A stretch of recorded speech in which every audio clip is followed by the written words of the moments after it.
رمضان شهر النور والفرقان، رمضان شهر العتق والغفران، رمضان شهر مودة وتراحم، أكرم به ضيفا على الأكوان.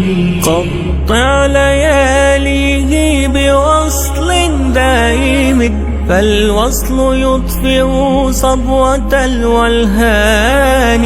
أقبل على ماحي الذنوب بتوبات، تغسل بها ما فات من عصيان. السلام عليكم ورحمة الله وبركاته. زماګرانو قدرمنو مسلمانانو ورونو، نن ورځ د رمضان مبارک د میاشتې 12مه ورځ ده.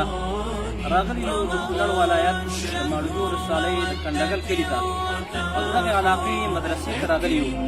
لکه څرنګه چې نن سبا په افغانستان کې عمومي سطحه باندې اقتصادي مشکلات دي په هر ځای کې، او بیا خصوصا په هغه دیني مراکزو کې چې هلته شاګردان اوسېږي او دیني زده کړې کوي.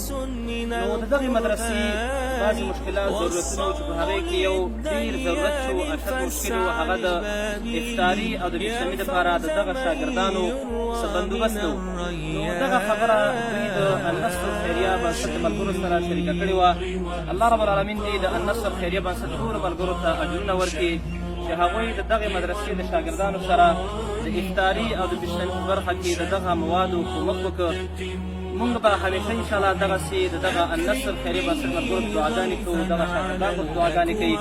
که تاسو هم غواړئ چې چېرته په دغسې دیني مراکزو کې د دغسې شاګردانو سره مرسته او کومک وکړئ، نو تاسو ته د النصر خیریه بنسټ د ملګرو د ټلیفون د واټساپ نمبر په سکرین باندې ښکاري، کولی شئ تاسو هم په دغه صدقات جاریو کې برخه واخلئ او ستاسو دغه کومک او مرسته به انشاءالله په افغانستان کې په هغه ځایونو کې مصرفېږي چې هلته ډېر اشد ضرورت وي.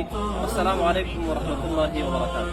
شهر العتق والغفران، رمضان شهر مودة وتراحم، أكرم به ضيفا على الأكوان. قطع لياليه بوصل دائم، فالوصل يطفئ